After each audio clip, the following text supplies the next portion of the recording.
Hello again, I am Jim Bob. Welcome back to American Outback. And as you can see, you've joined us partway through our silage processing. So the bin is currently at its sort of maximum capacity of 50,000 litres, so it's processing nice and slowly.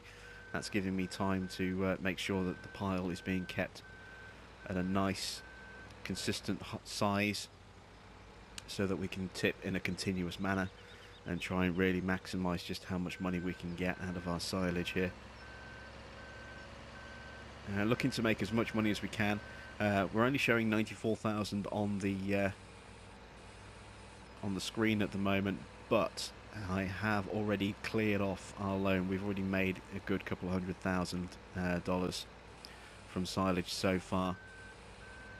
So our loan is completely paid off, so we don't have to worry about any interest payments going out at midnight.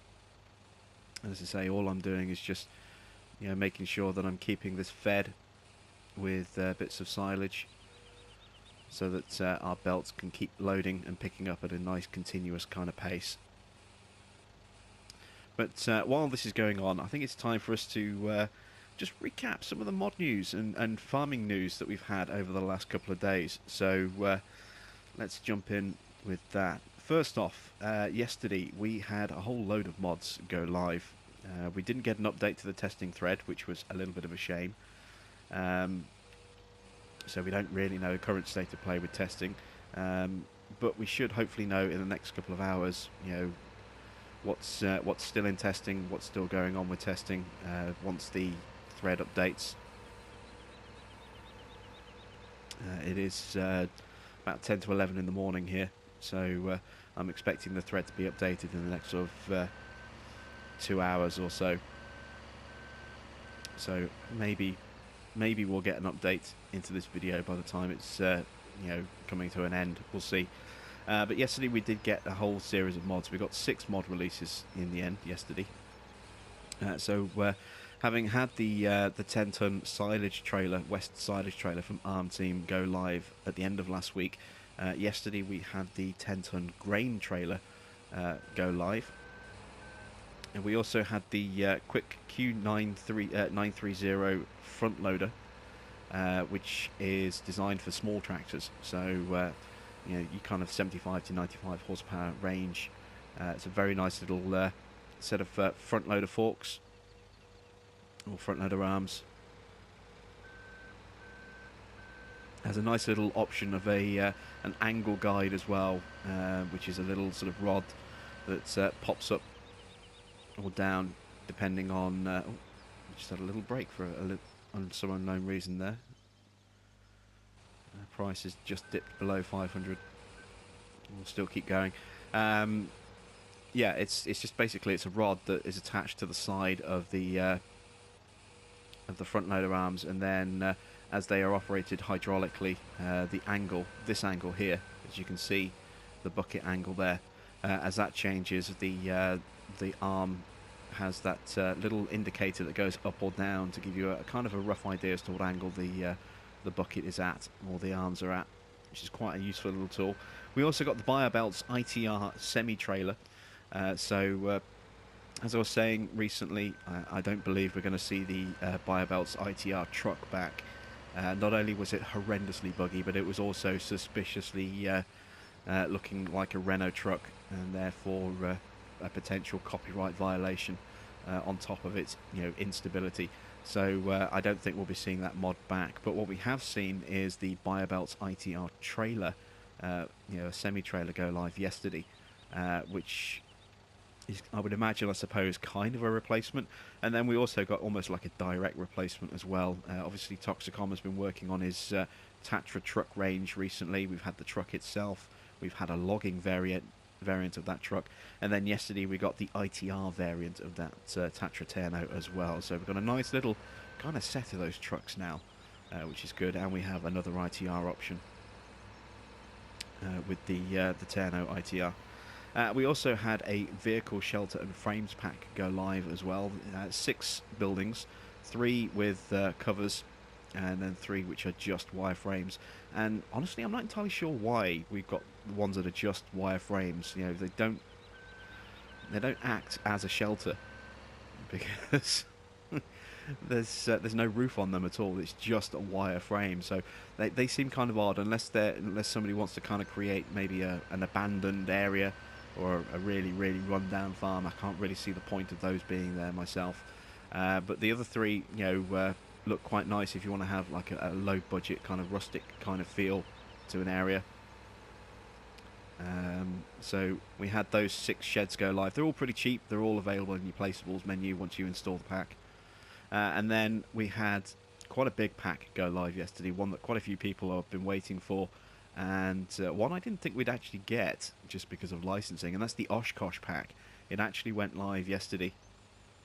I'm still not 100% convinced that it'll stay around for very long. I've just got this nagging suspicion that it is going to be one of those brands that is going to be of questionable licensing and therefore may get taken down pretty quickly. So if you haven't already installed that, I do recommend sooner rather than later, just to be safe. But the Oshkosh pack has 2 separate trucks. One is a standard kind of truck and the other is a logging variant truck, so it has a logging claw attached to the back of it. And we also got a trailer to go with that as well in the low loader section, which is actually a really nice trailer, and it's wide enough to support a combine harvester as well. So I downloaded that. It's quite a lot of fun actually. I do quite like the Oshkosh pack. It's very sparse on the interior.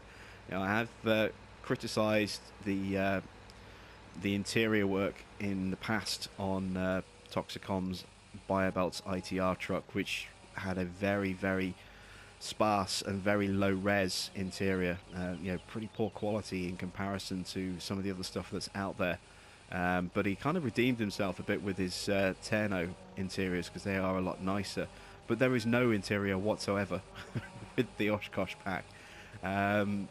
There's some basic mouldings to suggest, dashboard and seats and stuff like that. You can just about make out 1 or 2 very small little levers and a steering wheel, and that's it. No gauges, no speedos, nothing at all. Very basic. But having said that, I can kind of forgive that because it's a truck that I tend to drive in third person, and so I don't really see the lack of an interior as a major issue personally myself. So I don't tend to drive that truck in, as I say, in first person. And it is a lot of fun, and that trailer is really useful. So even if for nothing else, that trailer kind of almost makes the pack worth it. I really do like that little mod pack. So as I say, I'm a little unsure as to just how valid the licensing is on that. Oshkosh is obviously quite a big specialty manufacturer of trucks and other large equipment, and they may not appreciate their license being used. So it's a little bit of a grey area for me on that one as to whether or not that is actually something that's going to stay or whether it'll get taken down. So I would say and advise just to be on the side of caution. If you haven't already downloaded it and you were thinking about it, get it now while it's definitely there, because it is possible that may get taken down in the future. I'm not saying it will, I just have this nagging suspicion that it might. So better to be safe than sorry and download it while you have the opportunity, because a lot of people are going to use that, and like I say, it may disappear in the not too distant future. So just to be safe, you're better off downloading that one ASAP. So that's yesterday's mod news. We didn't get an update to the testing thread, so we don't know exactly what's going on with that. But what we do know in terms of, in terms of testing, is that Bullet Bill has finished updating the West Coast. So obviously it failed testing a second time recently. Had a material texturing issue. He's now identified what that issue is and fixed it. And so that is being worked. That has been worked on. It's been resubmitted to Giants yesterday, and so hopefully that will go into testing very soon. We'll have to obviously wait for an update to the testing thread to see exactly when that starts getting worked on. and obviously I will keep people updated via my Facebook page on that as soon as I find out details as to when it's officially in testing. And if all goes well and those issues are completely resolved and there's no other issues that pop up, then we could potentially be looking at an end of week release on the West Coast if it goes straight into testing. And given that we had 6 mods go live yesterday, that has opened up quite a bit of space for new mods to be tested. It just depends what else is in the queue kind of ahead of the West Coast. They may give it a little bit of a bump because it's already been released on PC, and so they want to get it out to console users as quick as possible. We'll have to see. It's obviously up to Giants as to how quickly they shove that one into testing. But yeah, hopefully we might actually see the West Coast by the end of the week if it actually passes testing and gets into testing straight away.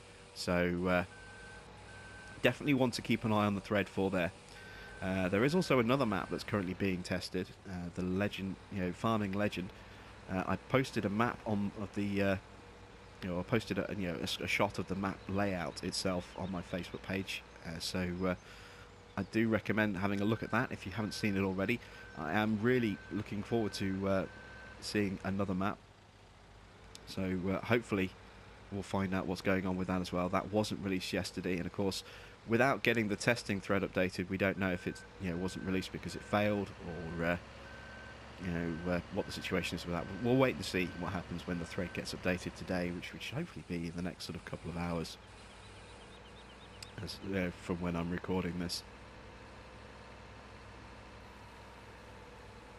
And then this morning as well, Black Sheep posted a new teaser trailer for their Valley the Old Farm map, just showing off some of the details and the way the field, the map is laid out a little bit. It does look good, and it's big. It's really big. I mean, it uses the full map area available to them in the same way that Colborough was a good-sized map, but it didn't use the full area. West Coast does, which is why it has 90 fields. Valley the Old Farm has 93 fields at current configuration, and I say at current configuration because that map is still 1 to 2 months away from being ready for release. So it's possible that things may change a little bit in the near future, but currently 93 fields on the Valley the Old Farm. It's big. It's really big. So they actually have on their Facebook page, they have a little GIF comparison showing the map, the PDA map for the Valley the Old Farm in comparison to the old stream, and it just shows just how big a difference there is between the two. It really is massive in comparison to old stream. So don't take that PDA that they've shown today as the final confirmed layout, because as I say, that map is still a month to 2 months away from being released. It could change between now and then. They could add an extra field or two, they could take a couple of fields out and combine things together, they could change the layout of where some of the fields are. It's unlikely that they will change too much, given that it's now so close to release. I mean, they have been working on this now for about 9 months, but that's kind of where we are right now with the Valley the Old Farm.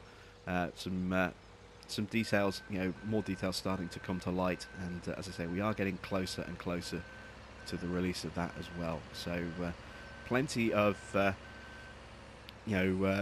good news to look forward to in that respect. On the map front, we have one that's currently in testing. We have another one that's just been resubmitted that everyone is waiting for. We have another one that's another month to 2 months away, and also on top of that, Oxygen David is working on Oakfield Farm, and that is currently kind of scheduled for a December kind of release, sort of around late December. There's not much available in terms of details on that map. There are quite a few screenshots that he's taken, some kind of just scenic shots, and it does look very, very pretty. But beyond that, we don't really know a huge amount about that map, other than it is, season's ready, still being worked on, and as I say, is looking at around December time for being ready for release. So we'll have to keep an eye on that as well. But this is the first map that Oxygen David has done specifically for Farming Sim 17.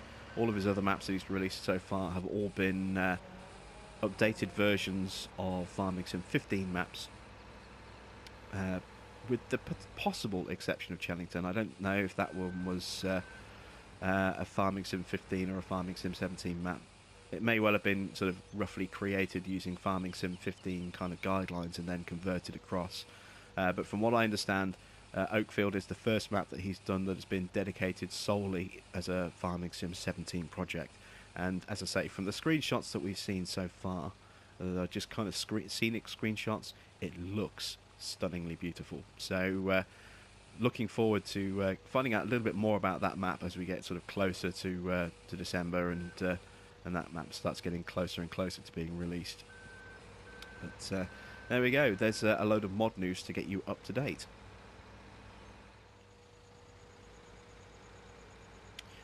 We don't have a huge amount of silage left, as you can see. We've processed quite a large chunk of this bunker so far. Obviously, we do have that stack there on the ground behind us, being belt fed, and there's a fair amount there. You know, nothing massively substantial, but you know, maybe 100,000 litres or so. Maybe not even that much.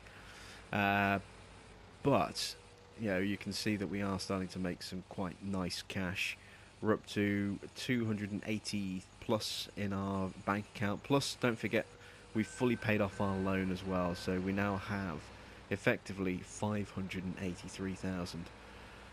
So we are closing in on being able to buy Field 7. We're not going to have enough to buy Field 8 as well, which is a bit of a shame, but we do have that large soybean harvest still to come.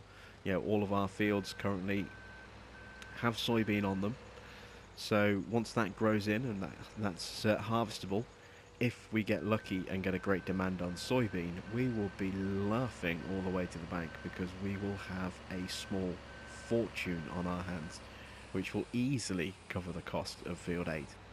So we're making some good progress. I would like, as I say, before this farm does come to a conclusion, which is going to be within the next 1 to 2 months, I would like to have Field 7 and 8 up and running and combined, and making some money. I'd love to see how much we can get from a harvest off that field. But we are well on our way to at least buying the first half of that by buying Field 7. So by the end of this episode, and the rest of this silage being done, Field 7 should be ours.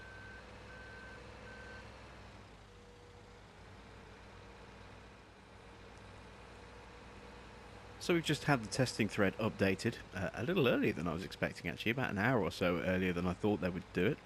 And the testing thread for consoles is blank. Now, this doesn't mean that nothing is in testing. It just means that at this exact moment that the thread has gone live, or the update to the thread has gone live, nothing has been officially selected for testing yet. It doesn't mean that there's no mods that need to be tested.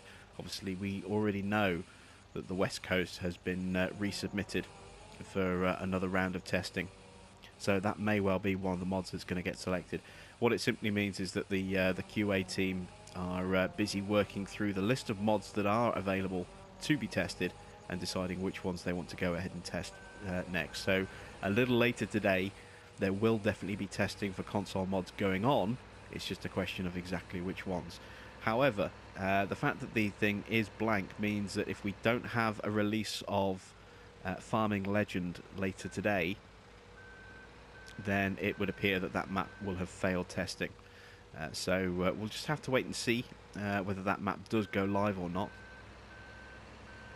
But currently it's not showing as in testing, so it looks as though it may have failed and been sent back for more work to be done on it. We won't really know any more until tomorrow / later today. If the map goes live later today, then it means obviously it's past testing and they're just going to push it out a little bit later on today. If it doesn't get released today, that would indicate that it has failed testing, and then tomorrow when we get our thread updated, we should see a whole new batch of console mods in there. So yeah, definitely curious as to exactly what we're going to see tomorrow, and whether or not we're going to see that map later today. So keeping my fingers crossed. So, as we continue to work our silage pit here, we've talked about a lot of giant stuff and mod news and stuff so far. Let's change the tune slightly and let's talk about something a little bit different. So, we have a little bit more news on Real Farm Sim from Soedesco. Now, a few days ago,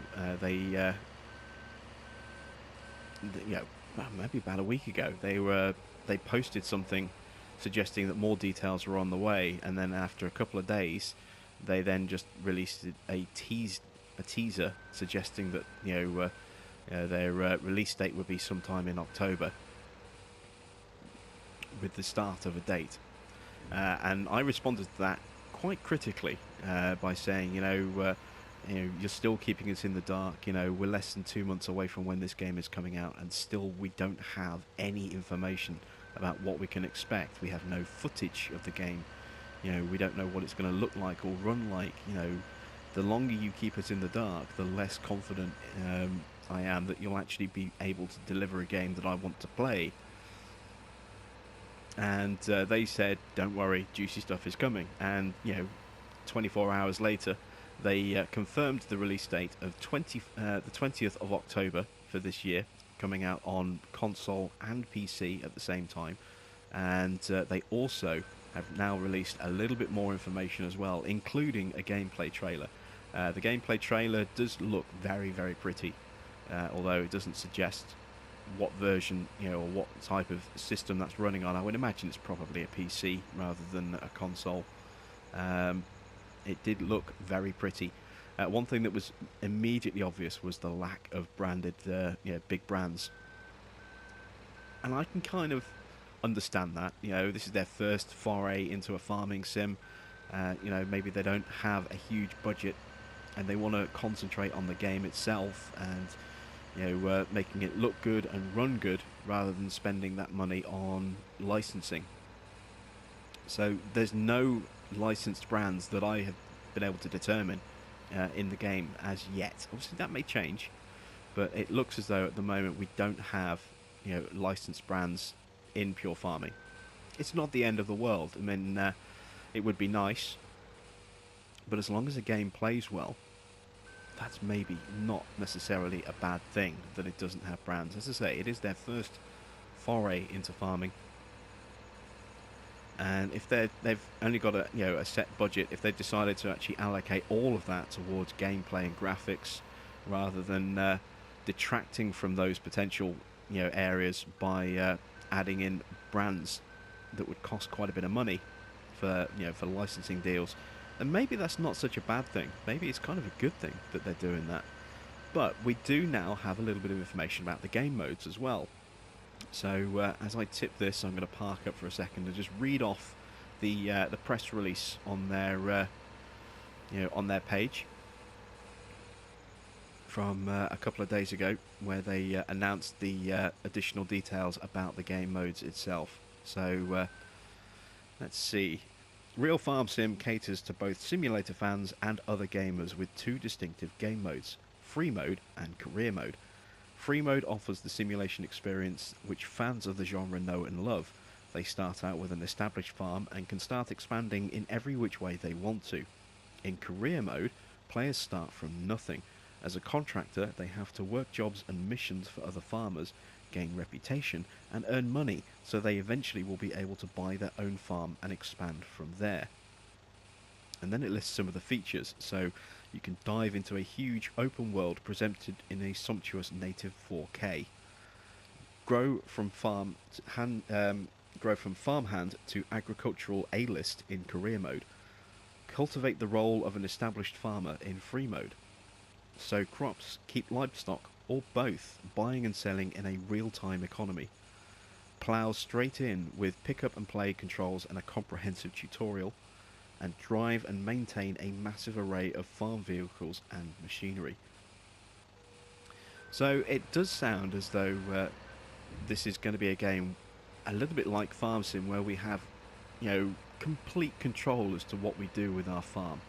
And one of the things that obviously I love about Farm Sim from Giants is that we have our maps, obviously, that are pretty much fixed, and there's not a lot we can do to change those. You know, we can make little edits here and there uh, by combining fields, cutting down trees, and creating new fields where we want to. But you know, by and large, you know, once a map is made, that's it. You know, but once that map is available, we have complete freedom as to what we want to do within that map. So if we want to do a lot of crops, we can do that. If we want to do animals, we can do that. If we want to do forestry, we can do that. If we want to do all three, or a combination of those three, it's entirely up to us what we do, and it's up to us how we do it. We're not limited in terms of what crops we can plant on a certain map. We can plant anything we want, you know, from the list of crops in the game.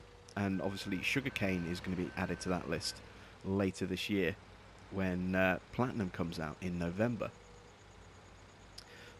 So we have a lot of kind of freedom within this game.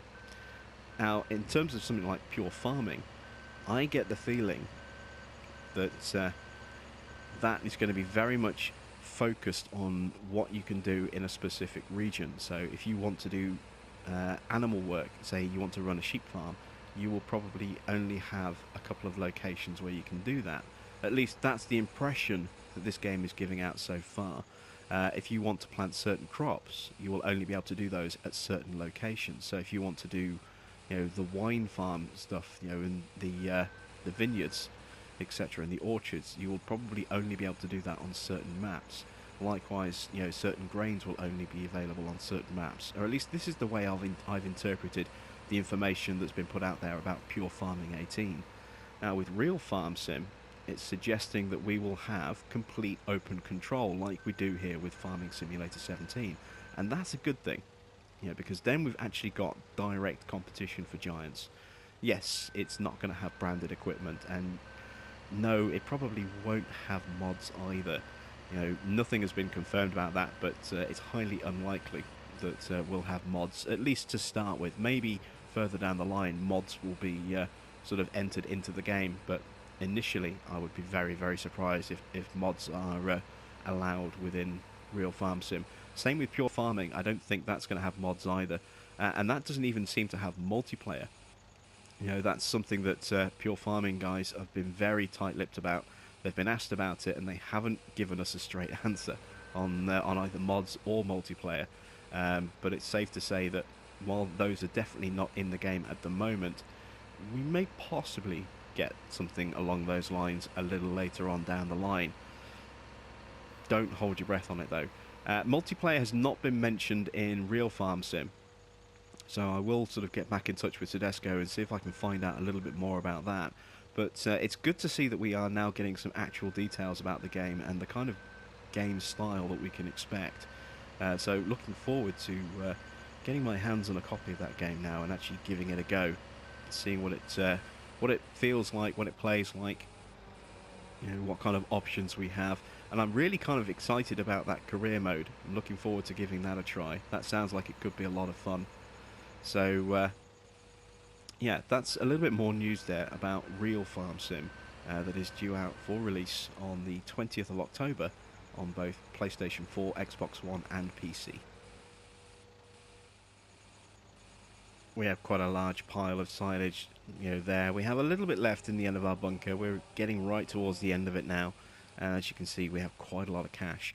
So what I want to do is I actually want to check to make sure we actually have enough to see how much is Field 7 here. And it's 612, so yes, we can easily afford that. With our loan, we have 687,000 there. So we can definitely afford to buy this field. The other one is a little bit more expensive. So we just jump up to Field 7. You can see this is 671. We could afford to buy that one as well. But as you've noticed there, both of these fields have very little contract work actually completed on them so far. So what I'm going to do is, you know, continue to work on these two fields just to bring their pricing down a little bit more before we actually go ahead and buy that field, just to save a little bit of extra cash and make it a little bit easier for us to be able to buy both of them. I'm going to carry on kind of just keeping an eye on our big pile of silage there, keeping an eye on our belts, and as you can see, we're down to just the last kind of little bit here at the back of the bunker. Very little left now. So we've got maybe another $50,000 to $100,000 worth at most, given what's in the bunker plus everything that's piled up over there as well. Not a huge amount left, but yeah, we'll get as much money as we possibly can. Let's just check our pricing. We're currently at $555, so it has kind of bounced back up a little bit from when it's had those little dips when the stream has broken. But I'm getting to the point where I think, if we don't get a wriggle on and shift all of this, we could start to get a price drop, because it has been frozen at around this kind of price for quite some time now. So we've got to be getting close to a default market drop. Hopefully we can get all of this sort of done before that happens, but who knows? We'll just have to wait and see whether or not we can get it all processed in time.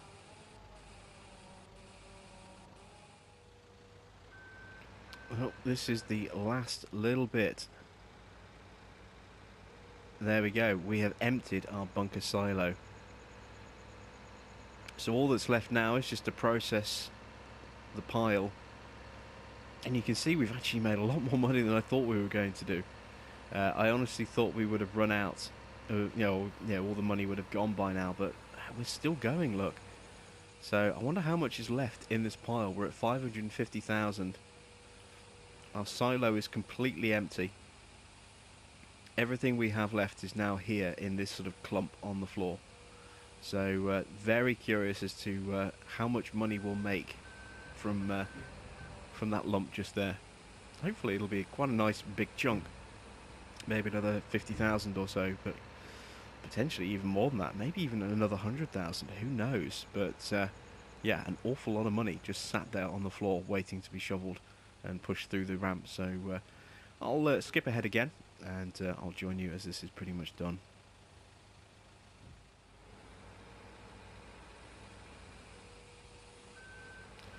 Just a little bit left now, not a huge amount left on this pile on the ground, and as you can see, my theory that we may have about 100,000 or so left on the ground wasn't too far off. We're at 643,000.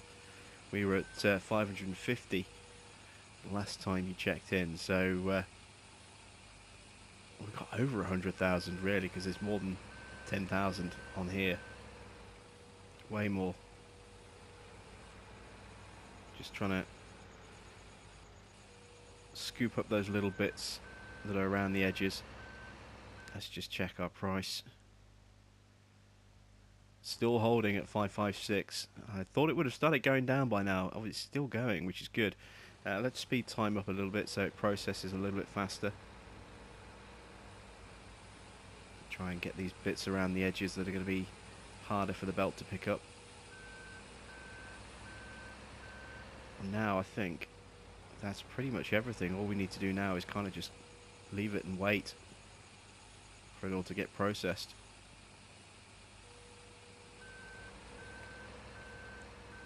So let's park up here for a second. Leave the lights on so we can see what we're doing. And yeah, quite a large amount of cash. We've already got enough, not even touching our loan, to be able to buy Field 7 outright. So we're effectively halfway to Field 8 already. Plus we have this bit here on the ground as well. And what have we got in terms of crops? We have a decent amount of sunflowers. 146,000 litres. If we get a good price on those, that'll really go towards, a nice increase. And you can see that we've got a couple of prices going up on soybean. I don't think the V Valley Grains price is going to be viable by the time we get actually around to harvesting that crop. But Outback Grains might be. And you never know, old grains, it's at a rock bottom price at the moment. If that starts moving soon, that might be good. And we have our mill as well. We could also sell some at our mill. I'm curious as to what price we'll get there because it doesn't actually give us any kind of visual indication. But yeah, this has turned out to be very, very profitable. Obviously, this is medium rather than hard, so our price is a lot better than it would be on, say, Big Bud Farm. Oh, let's try and keep that going. Oh, we've had a break. We're still holding at 556 though. That's good. I was worried for a second then that we might get a big drop in price for this last little bit. But there we go. We've made 110,000 since the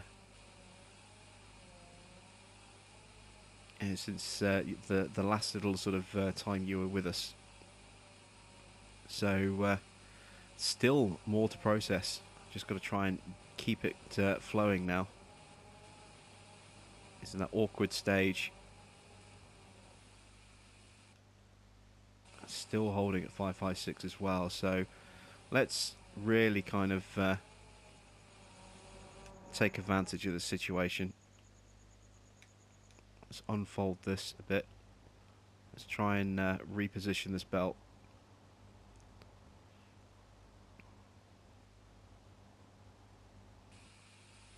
Is that going to tip from there?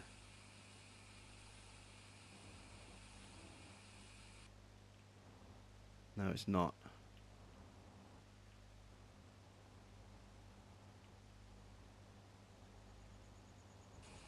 Alright, it will tip from there, so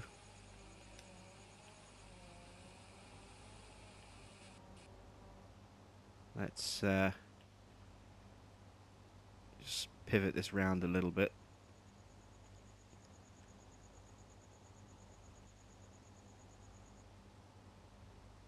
Like that.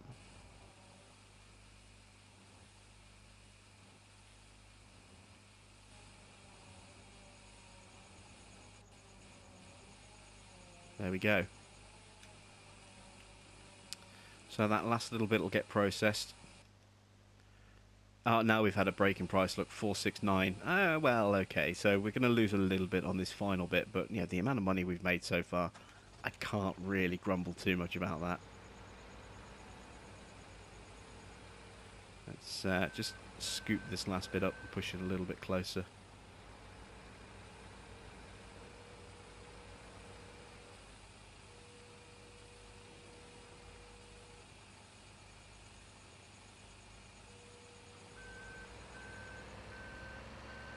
Definitely been a nice, huge increase, and we don't have to worry about debt. You know, taking some of this money away at the end of the day. With a loan payment, which is great, you know, and we're making enough with our cows to more than cover our daily expenses. You know, we're making a nice little profit with our milk every day. So there we go. That is the end, pretty much, of our big silage sell. And as you can see, we've raised an awful lot of money. Let's have a look at our income there. We've made 812,000. We haven't quite finished yet either. You can see it's still ticking up. This last little bit is getting put through our processor. Price is starting to go up just a touch again. Starting to rebound slightly.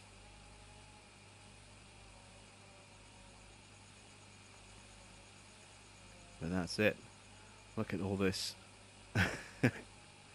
So pleased with the amount of money we've made. It really means that, you know, we can buy Field 7 debt free, still have a big chunk of cash, still have a positive bank balance, and then obviously with some contract work we can even bring that price down a little bit and bring down the price of Field 8. So very soon we'll be in a position to buy Field 8 as well. Let's just quickly check, see if our crops have started growing while we've been doing this. No, they're still in their initial planting stage, so they probably won't change until overnight. That's fine. When we come back in the morning, we can actually get everything fertilised and start making some difference. And there we go. There's our expenses and income. So you can see 46,000 in milk. expenditure in terms of vehicle costs, property maintenance, and other stuff. And there's our animal upkeep as well. And you see the property income. That there is from our greenhouses. While you're away, I also topped up all of our greenhouses and our cows as well. So they are now nicely dealt with. They just need some grass and just need to top that up. So there we go. That's the end of our silage run and the end of our episode. How much did we actually make in total in the end? 818,000 and change. So about 819,000 we made, just under. That's a huge amount there for that bunker. We were close to 1 million. So really, really pleased with that. We can return this now. Probably should have returned that before midnight, so we didn't get the leasing cost incurred. But let's return our leased equipment. There we go. We don't have to worry more. We've made a huge amount of money, and we will be buying Field 7 very, very soon. So thanks for watching. I am Jim Bob, and I will catch you back with another episode of American Outback next Tuesday. And don't forget, this Friday, Fent Farm, and this Sunday, the next episode of Big Bud Farm. Thanks for watching, and I'll see you soon.